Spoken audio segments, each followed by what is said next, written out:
seem to be quite so enthusiastic about innovation, but people were when she was at the conference in Singapore. She relocated. She's now based out of out of Malaysia. So Natalie has also been in the field of innovation for a very long time, and has been developing this tool for almost the last 10 years. And it is just ready in this shape or form, and she's also published a book about it that is come out, or is just about to come out. So, what is this model all about? First of all, it is very useful because it goes through the 6 stages of the innovation journey. I also like it because it's a very holistic approach. A lot of the models and frameworks that I'm familiar with are looking either at process or at people aspects, but this one actually brings both of them together. And so let me take you through it. The first stage is about identifying the areas of opportunity. So you're looking for where are new opportunities areas coming up for us, what is happening, what are some bigger trends, what are some challenges, all these things you capture in the identify stage. And you will also notice that each of the stages has a particular color.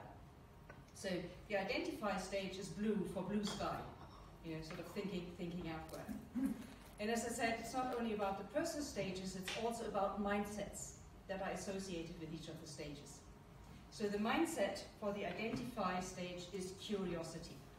It's wanting to find out. And so once you've identified the areas of opportunities, you will select 1 or 2, and around these 1 or 2 areas of opportunities, you go then into the ignite phase, which is all about idea generation. So this is where you can create lots and lots of ideas on how you could benefit from the area of opportunities you have chosen to work with. And you can see the color red is for passion. You know, that's sort of lots of high energy, lots of passion, generating ideas. Once you've generated ideas, you will select some of them to take them forward into investigation phase. And in the investigation phase, you are checking out the ideas that you have chosen. So that's when you start to prototype. That's when you might involve some customers. That's when you are looking into the realizability from a technical perspective, for example. So here, you really make sure that if you want to go further with a particular idea, it actually has got legs to stand on. And the mindset that is associated with the investigate stage is critical. So it's critical thinking, it's challenging, it's asking questions around it. And you probably also noticed already that in each of the stages there's an expanding phase. You know, the opportunity, identifying opportunities, selecting them to go into the ideation phase. Developing lots of ideas, selecting them, and going into the testing phase. And once you've sort of prototyped and tested your ideas to a certain degree, you then go into the invest phase. And the invest phase is about getting buy-in. It's sort of identifying the resources that you need, identifying or getting the buy-in within the organization, and this green is, you know, for the green light, getting the green light to move forward with any idea that you might have. And so that from this point here, it might also be you're not really expanding anymore, but you're narrowing down, because you might present sort of 5 ideas or 7 ideas, and you will only take 1 or 2 forward. So that then takes you into the implementation phase, and you might notice it's got my favorite color. And it was quite interesting because when Natalie, she had reasons for all the other colors. You know, she had the petrol is sort of, you know, it is reserved and critical and, you know, not very emotional. And she said, with purple, I'm really not quite sure. And I said, well, I do, because purple used to be the color for the kings. And the reason it was the color for the kings was because it was very expensive. And why was it so expensive? Because it was so difficult to produce. And it's the same with implementation. You know, if you want to implement stuff, that is really the hardest bit, to make it real, to make it happen, to make it stick. And so the mindset that is associated with the implementation stage is commitment. And once you've successfully implemented and make sure it stays in the market rather than disappear again, you then go into the improve phase. So improve, as you can see, is orange, so it's not quite as passionate as the ignite phase, but it is also about identifying ways to improve things. The mindset that is associated with improving is clever.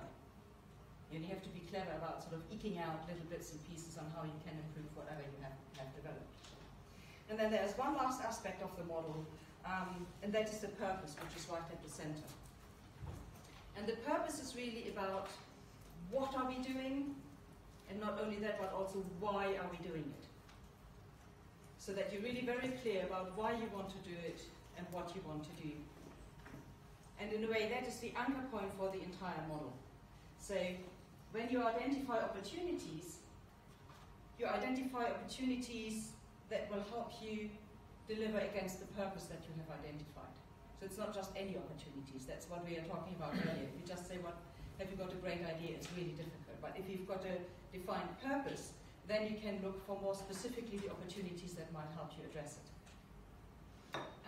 And so in each of the stages, when you are going to the idea generation stage, when you're selecting the ideas that you would like to test further, you always check in with, do they really fit the purpose that we set out to fulfill? And then you choose the ones that are best suited to help you with the purpose. The same with the investigation. When you're prototyping and investigating, it's always checking back whether actually you're still doing what you set out to do. Having said that, it doesn't mean that it has to be set in stone. Right? So, for example, if you are coming up against a barrier that you cannot resolve in the investigation stage, you might want to go and revisit the purpose and say, do we need to adjust slightly what we are setting out to do? Because what we might want to do might not yet be possible, or it might not be realizable in the way that it might not be cost effective to do it, or whatever it is. So you might want to, while it is the anchor point, you can lift the anchor and shift it slightly.